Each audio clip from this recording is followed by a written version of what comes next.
बिस्मिल्लाहिर्रहमानिर्रहीम। अस्सलाम वालेकुम सामईन, वेलकम टू माय चैनल खौफनाक and fiction novels by Nadia. ये कहानी इस्लाम के मुजाहिद सलाहुद्दीन अय्यूबी और इनके गिर्द साजिशों के जाल बुनते ईमान फरोशों की है। जैसा कि आप जानते हैं, मुजाहिद और अज़मत इस्लाम के पासबां सलाहुद्दीन अय्यूबी के दौर में इस्लाम कुछ साजिशें हुई हैं, इतनी किसी और दौर में नहीं हुई हैं। सलेबियों और यहूदियों ने मुसलमान उमरा को हाथों में लेकर सलाहुद्दीन अय्यूबी और नूरुद्दीन जंगी के लिए न सिर्फ बेदरिक दौलत बल्कि जवान और हसीन लड़कियों को भी इस्तेमाल किया है और इनके ज़रिए ईमान फरोशों का गिरोह तैयार किया। ये नावल इन्हीं साजिशों और ईमान फरोशों की रेशा दवानियों को ज़ाहिर करता है। तो आइए फिर शुरू करते हैं ये खूबसूरत नावल। तुम परिंदों से दिल बहलाया करो। सिपागरी उस आदमी के लिए ख़तरनाक खेल है जो औरत और शराब का दिलदादा हो। ये अल्फाज अप्रैल 1157 में सलाहुद्दीन अय्यूबी ने अपने चचाजाद भाई खलीफा अस-सालेह के एक अमीर सैफुद्दीन को लिखे थे। उन दिनों उन दोनों ने सलीबियों को दरपर्दा मदद और ज़रो जवाहरात का लालच दिया था और सलाहुद्दीन अय्यूबी को शिकस्त देने की साजिशें की थीं। सलेबी यही चाहते थे। उन्होंने हमला किया। अस-सालेह और सैफुद्दीन ने उनकी मदद की। सलाहुद्दीन अय्यूबी ने इन सबको शिकस्त दी। अमीर सैफुद्दीन अपना मालो मता छोड़कर भागा। इसकी ज़ाती खेमागाह से रंग बरंगे परिंदे, हसीन और जवान रक़ासाएँ और गाने वालियाँ, साज और साजिंदे और शराब के मटके बरामद हुए। सलाहुद्दीन अय्यूबी ने परिंदों को, नाचने गाने वालियों और उनके साजिंदों को रिहा कर दिया और अमीर सैफुद्दीन को इस मज़मून का ख़त लिखा। तुम दोनों ने कुफ़ार की पुष्ट पनाही करके उनके हाथों मेरा नामो निशान मिटाने की नापाक कोशिश की, मगर ये ना सोचा कि तुम्हारी ये साजिशें आलम इस्लाम का भी नाम और निशान मिटा सकती हैं। तुम अगर मुझसे हसद करते थे तो मुझे कत्ल करा दिया होता। तुम मुझ पर 2 कातिलाना हमले करा चुके हो और वो दोनों नाकाम रहे। अब एक और कोशिश कर देखो, हो सकता है कि कामयाब हो जाओ। अगर तुम मुझे यकीन दिला दो कि मेरा सर मेरे तन से जुदा हो जाए तो इस्लाम और ज़्यादा सर बुलंद होगा, तो रब्बे काबा की कसम मैं तुम्हारी तलवार से अपना सर कटवाऊँगा और तुम्हारे कदमों में रख देने की वसीयत करूँगा। मैं तुम्हें सिर्फ ये बता देना चाहता हूँ कि कोई गैर मुस्लिम मुसलमान का दोस्त नहीं हो सकता। तारीख़ तुम्हारे सामने है। अपना माजी देखो। शाह फ्रैंक और रेमंड जैसे इस्लाम दुश्मन सलेबी तुम्हारे दोस्त सिर्फ इसलिए बने कि तुमने इन्हें मुसलमानों के ख़िलाफ़ मैदान में उतरने की शह और मदद दी थी। अगर वो कामयाब हो जाते तो उनका अगला शिकार तुम होते और उसके बाद उनका ये ख्वाब भी पूरा हो जाता कि इस्लाम सफ़ा हस्ती से मिट जाए। तुम जंगजू कौम के फ़र्द हो। फ़न सिपागरी तुम्हारा कौमी पेशा है। हर मुसलमान अल्लाह का सिपाही है, मगर ईमान और किरदार बुनियादी शर्त है। तुम परिंदों से ही दिल बहलाया करो। सिपागरी उस आदमी के लिए ख़तरनाक खेल है जो औरत और शराब का दिलदादा हो। मैं तुमसे दरख्वास्त करता हूँ कि मेरे साथ ताउन करो और मेरे साथ जहाद में शरीक हो जाओ। अगर ये न कर सको तो मेरी मुखालफत से बाज आ जाओ। मैं तुम्हें कोई सज़ा नहीं दूँगा। अल्लाह तुम्हारे गुनाह माफ़ करे, आमीन। सलाहुद्दीन अय्यूबी। एक यूरोपीय मौरिख लैंड पॉल कहता है कि सलाहुद्दीन अय्यूबी के हाथ जो माल गनीमत लगा उसका कोई हिसाब नहीं था। जंगी कैदी भी बेअंदाज़ा थे। सलाहुद्दीन अय्यूबी ने तमाम तर माल गनीमत 3 हिस्सों में तकसीम किया। एक हिस्सा जंगी कैदियों में तकसीम करके इन्हें रिहा कर दिया, दूसरा हिस्सा अपनी सिपा और गरीबों में तकसीम किया और तीसरा हिस्सा निज़ामुल मुल्क मदरसे को दे दिया। उसने इसी मदरसे से तालीम हासिल की थी। न खुद कुछ रखा, न अपने किसी जर्नैल को कुछ दिया। इसका नतीजा ये हुआ कि जंगी कैदी, जिनमें बहुत से मुसलमान थे और बाकी गैर मुस्लिम, रिहा होकर सलाहुद्दीन अय्यूबी के कैंप में जमा हो गए और उसकी इताअत कबूल करके अपनी खिदमत उसकी फ़ौज के लिए पेश कर दी। अय्यूब की कुशादा ज़रफ़ी और अज़मत दूर दूर तक मशहूर हो गई।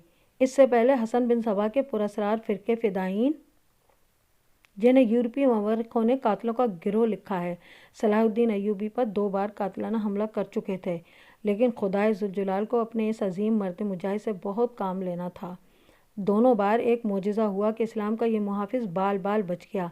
इस पर तीसरा कातिलाना हमला उस वक्त हुआ जब वो अपने मुसलमान भाइयों और सलीबियों की साजिश की चट्टान को शमशीर से रेज़ा रेज़ा कर चुका था।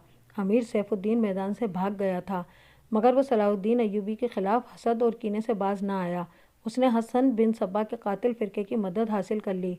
ये फ़िरका एक मुद्दत से इस्लाम की आस्तीन में सांप की तरह पल रहा था। उसका तफसीली तारुफ बहुत ही तवील है। मुख्तसर ये कि जिस तरह ज़मीन सूरज से अलग होकर गुनाहों का गहवारा बन गई है, اسی طرح حسن بن صبا نام کے ایک آدمی نے اسلام سے الگ ہو کر نبیوں اور پیغمبروں والی عظمت حاصل کرنے کا منصوبہ بنایا۔ وہ اپنے آپ کو مسلمان ہی کہلاتا رہا اور ایسا گروہ بنا لیا جو طلسماتی طریقوں سے لوگوں کو اپنا پیروکار بناتا تھا۔ اس مقصد کے لیے اس گروہ نے نہایت حسین لڑکیاں، نشہ آور جڑی بوٹیاں، ہپنوٹزم اور چرب زبانی جیسے طریقے اختیار کیے۔ بہشت بنائی جس میں جا کر پتھر بھی موم ہو جاتے تھے۔ اپنے مخالفین کو ختم کرنے کے لیے قاتلوں کا ایک گروہ تیار کیا۔ قتل کے طریقے خفیہ اور پراسرار ہوتے تھے۔ اس فرقے کے افراد اس قدر چالاک، ذہین اور نڈر تھے کہ بھیس اور زبان بدل کر بڑے بڑے جرنیلوں کے باڈی گارڈ تک بن جاتے تھے، اور جب کوئی پراسرار طریقے سے قتل ہو جاتا تھا تو قاتلوں کا سراغ ہی نہیں ملتا تھا۔ کچھ عرصے بعد یہ فرقہ قاتلوں کا گروہ کے نام سے مشہور ہو گیا۔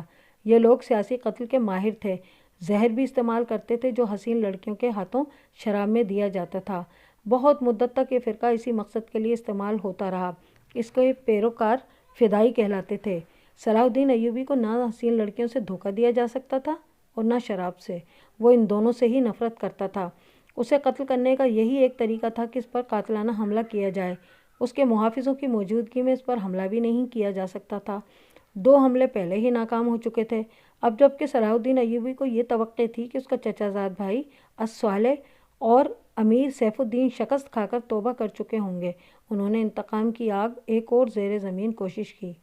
صلاح الدین ایوبی نے اس فتح کا جشن منانے کی بجائے حملے جاری رکھے اور 3 قصبوں کو قبضے میں لے لیا۔ ان میں غزہ کا مشہور قصبہ بھی تھا۔ اسی قصبے کے گرد و نواح میں ایک روز صلاح الدین ایوبی امیر جاوا الاسدی کے خیمے میں دوپہر کے وقت غنودگی کے عالم میں سستا رہا تھا۔ اس نے اپنی پگڑی نہیں اتاری تھی جو میدان جنگ میں اس کے سر کو صحرا کے سورج اور دھوپ دشمن کی تلوار سے محفوظ رکھتی تھی۔ خیمے کے باہر اس کے محافظوں کا دستہ موجود اور چوکس تھا۔ باڈی گارڈ کے اس دستے کا کمانڈر ذرا سی دیر کے لیے وہاں سے چلا گیا۔ ایک محافظ نے صلاح الدین ایوبی کے خیمے کے گرے ہوئے پردوں میں سے جھانکا۔ اسلام کی عظمت کے پاسبان کی آنکھیں بند تھیں۔ وہ پیٹھ کے بل لیٹا ہوا تھا۔ اس محافظ نے باڈی گارڈ کی طرف دیکھا۔ ان میں سے 3-4 باڈی گارڈز نے اس کی طرف دیکھا۔ محافظ نے اپنی آنکھیں بند کر کے کھولیں۔ 3-4 محافظ اٹھے اور دوسروں کو باتوں میں لگا لیا۔ محافظ خیمے میں چلا گیا، کمر بند سے خنجر نکالا، دبے پاؤں چلا اور پھر چیتے کی طرح سوئے ہوئے صلاح الدین ایوبی پر جست لگائی۔ خنجر والا ہاتھ اوپر اٹھا۔ عین اسی وقت صلاح الدین ایوبی نے کروٹ بدل لی۔ یہ نہیں بتایا جا سکتا کہ محافظ کا خنجر کہاں مارنا چاہتا تھا، دل میں یا سینے میں، مگر ہوا یوں کہ خنجر صلاح الدین ایوبی کی پگڑی کے بالائے حصے میں اتر گیا اور سر سے بال برابر دور رہا۔ پگڑی سر سے اتر گئی۔ صلاح الدین ایوبی بجلی کی تیزی سے اٹھا۔ اسے یہ سمجھنے میں دیر نہ لگی کہ یہ سب کیا ہے۔ اس پر اس سے پہلے بھی ایسے 2 حملے ہو چکے تھے۔ اس نے اس پر بھی حیرت کا اظہار نہ کیا کہ حملہ آور اس کے اپنے باڈی گارڈز کے لباس میں تھا، جیسے اس نے خود اپنے باڈی گارڈ کے لیے منتخب کیا تھا۔ اس نے ایک سانس جتنا عرصہ بھی ضائع نہ کیا۔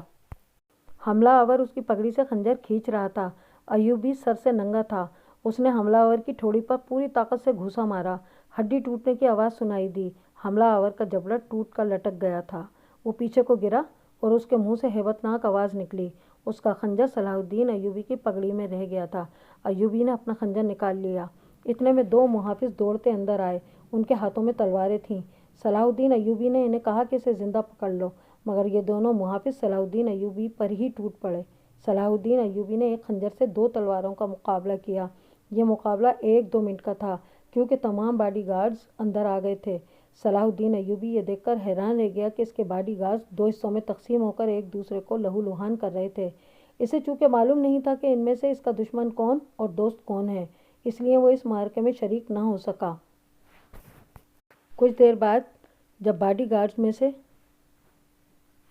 چند ایک مارے گئے، کچھ بھاگ گئے اور بعض زخمی ہو کر بے حال ہو گئے تو انکشاف ہوا کہ اس دستے میں جو صلاح الدین ایوبی کی حفاظت پر مامور تھا، 7 محافظ فدائی تھے جو صلاح الدین ایوبی کو قتل کرنا چاہتے تھے۔ انہوں نے اس کام کے لیے صرف ایک فدائی خیمے میں بھیجا تھا۔ اندر صورتحال بدل گئی، چنانچہ باقی بھی اندر چلے گئے، اصل محافظ بھی اندر گئے۔ وہ صورتحال سمجھ گئے اور صلاح الدین ایوبی بچ گیا۔ اس نے اپنے پہلے حملے آور کی شہرک پر تلوار کی نوک رکھ کر پوچھا کہ وہ کون ہے اور اسے کس نے بھیجا ہے۔ سچ بولنے کے بدلے صلاح الدین ایوبی نے اسے جاں بخشی کا وعدہ بھی دیا۔ اس نے بتا دیا کہ وہ فدائی ہے اور اسے کیمشکتین جیسے بعض مورخوں نے جسے بعض مورخوں نے گمشتگین لکھا ہے، اس کام کے لیے اس نے بھیجا تھا، اور گمشتگین صالح کے ایک قلعے کا گورنر تھا۔